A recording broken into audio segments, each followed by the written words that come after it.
शहरातील भाजी विक्रेते, हातगाडी धारक, फेरीवाले तसेच आठवडी बाजारातील किरकोळ व फळ विक्रेत्यांची सध्या उघडपणे आणि आर्थिक पिळवणूक सुरू असल्याचं धक्कादायक चित्र समोर आले। वार्षिक कराराची मुदत संपल्यानंतरही संबंधित गुत्तेदाराकडून बेकायदेशीर वसुली केली जात असल्याने विक्रेत्यांमध्ये तीव्र संताप व्यक्त होतोय। नमस्कार, मी बालाजी शिंदे आणि तुम्ही पाहताय लोकाशा टीव्ही।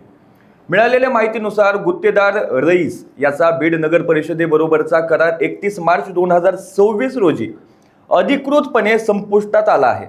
याबाबत नगर परिषदेचे मुख्याधिकारी शैलेश फडसे यांनी स्पष्ट आदेश देत 1 एप्रिल पासून संबंधित गुत्तेदाराला कोणतीही पावती वसुली करण्याचा अधिकार नसल्याचे लेखी पत्र दिले। मात्र या आदेशाला धाब्यावर बसवत संबंधित गुत्तेदाराने वसुली सुरूच ठेवली आहे। शहरातील विविध भागात भाजी विक्रेते, हातगाडीवाले आणि आठवडी बाजारातील गोरगरीब व्यापाऱ्यांकडून 10 ते 20 रुपयांची पावती देत दररोज पैसे उकळले जात असल्याचं समोर आलंय। आणि विशेष म्हणजे ही वसुली पूर्णपणे बेकायदेशीर असूनही प्रशासनाकडून कोणतीही ठोस कारवाई होत नसल्यानं विक्रेत्यांमध्ये नाराजी वाढत आहे। आम्ही रोजंदारीवर जगणारे लोक आहोत, दिवसाला थोडाफार नफा मिळतो, त्यातूनच घर चालतं।